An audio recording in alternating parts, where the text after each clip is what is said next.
Thanks, Andrew. We've been following an effort by community people in Potato Creek Park to save a landmark barn on the property.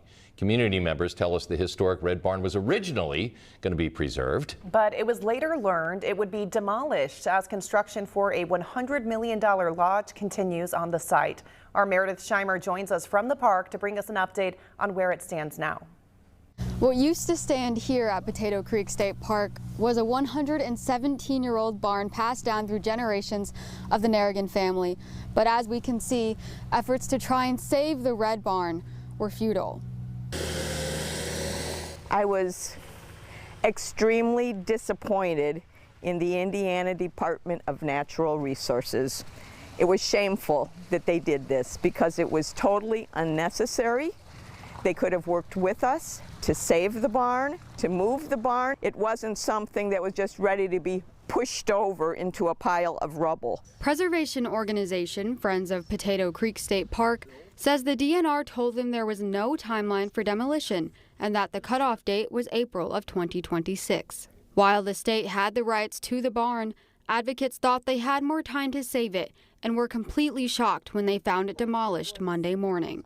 It's unfortunate that there's a lot of people that it won't live on for.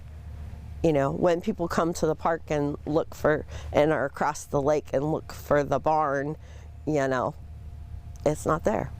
In a statement to 16 News Now, the Department of Natural Resources told us it had long been structurally unsound and unsafe for occupancy, and it had not been used for many years due to its hazardous condition. The DNR Division of Historic Preservation and Archaeology determined that the barn was not eligible for federal or state historic preservation lists. But the community members we spoke to believe the barn was safe and did not need to be totally torn down.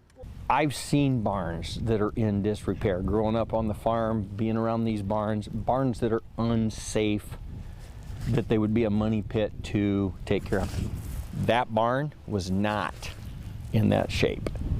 With the demolition still so fresh, the community and the family are still trying to think of other ways now to preserve the history and legacy of the Red Barn. For now, I'm Meredith Scheimer reporting in St. Joseph County for 16 News Now. Now, the Indiana Department of Natural Resources did say that it is going to reuse parts of the barn to continue to preserve its history as well.